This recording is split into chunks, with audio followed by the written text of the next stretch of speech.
Welcome to morning మన్నా. నేటి వాక్య దర్శనం కొరకు సంఖ్యాకాండం 12:11.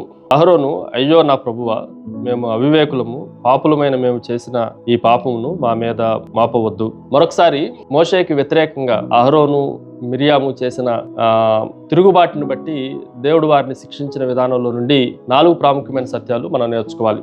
Number 1, it is A neglect, నిర్లక్ష్యము. ఈ మాటను మనం జాగ్రత్తగా ఆలోచన చేస్తే, వారు అవివేకంతో ఈ పని చేసినప్పటికీ దేవుడు మోషేకి ఇచ్చిన అధికారాన్ని వారు నిర్లక్ష్యం చేసి తిరుగుబాటు చేసినట్లుగా మనకు కనిపిస్తూ ఉంది.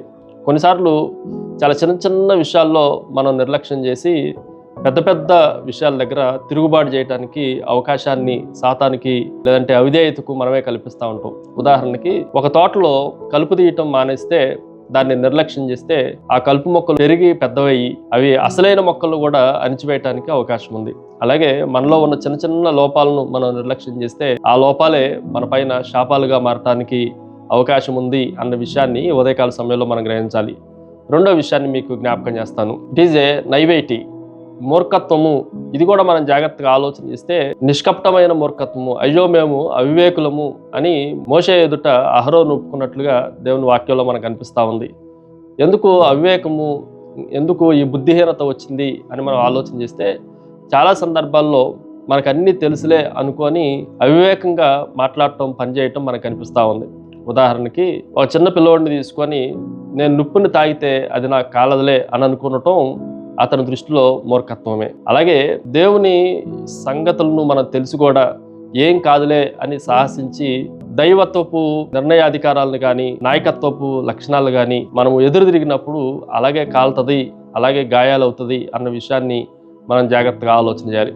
మూడో విషయాన్ని మీకు జ్ఞాపకం చేస్తాను. It is A nakedness. ఇది కూడా జాగ్రత్తగా ఆలోచన చేస్తే బహిర్గతము. ఈ మాటను మోషేకి వ్యతిరేకంగా లేచిన మిరియాము కానీ అహరోను కానీ వారి జీవితాలను మనం జాగ్రత్తగా ఆలోచన చేస్తే, అంతరంగంలో ఎవరికీ కనబడకుండా నాయకత్వం పైన తిరుగుబాటు లేదంటే ఒక రకమైన మత్సరము, అసూయ ఎలాగైతే పెరిగిందో అది బయటికి బహిర్గతం చేయబడింది. సొంత అక్క తమ్ముడని కూడా అన్న అని కూడా చూడకుండా దేవుడు కుష్టు రూపంలో ప్రపంచం మొత్తానికి తెలియజేశాడు. కొన్నిసార్లు మనం ఏమనుకుంటాం అంటే, మనం చేసేది మన లోపల ఉన్నది బయటికి కనపడదు అనుకుంటాం. కానీ మన నగ్నత్వాన్ని, మన నేకెడ్నెస్ని దేవుడు బహిర్గతం చేయగలడు. చీకటిగా ఉన్నప్పుడు ఆ గదిలో ఏమున్నా ఏమి లేకపోయినా కనిపించదు. కానీ ఎప్పుడైతే లైట్ పడిందో, ఆ లైట్ పడినప్పుడు అక్కడున్న దుమ్ము, చెత్త, పురుగులు అన్నీ ఎలాగైతే కనిపిస్తాయో, దేవుడు బహిర్గతం చేసినప్పుడు మన పాపాలన్నీ బయట వాళ్ళకు కూడా స్పష్టంగా మన తిరుగుబాట్లన్నీ కనిపిస్తాయి అన్న విషయాన్ని మనం గ్రహించాలి. Final, it is a nearness,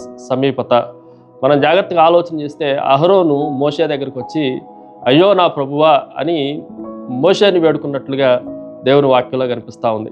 కొన్నిసార్లు తప్పిపోయినప్పుడు, మనము విమర్శించినప్పుడో లేదంటే అసూయపడినప్పుడో ఆ వ్యక్తి దగ్గర నుంచి దూరంగా వెళ్ళిపోయే బదులు, పారిపోయే బదులు ఆ వ్యక్తి దగ్గరకు వచ్చి క్షమాపణ అడగటం, ఆ వ్యక్తితో సమాధాన పడటం అనేది చాలా శ్రేష్టమైన మాట.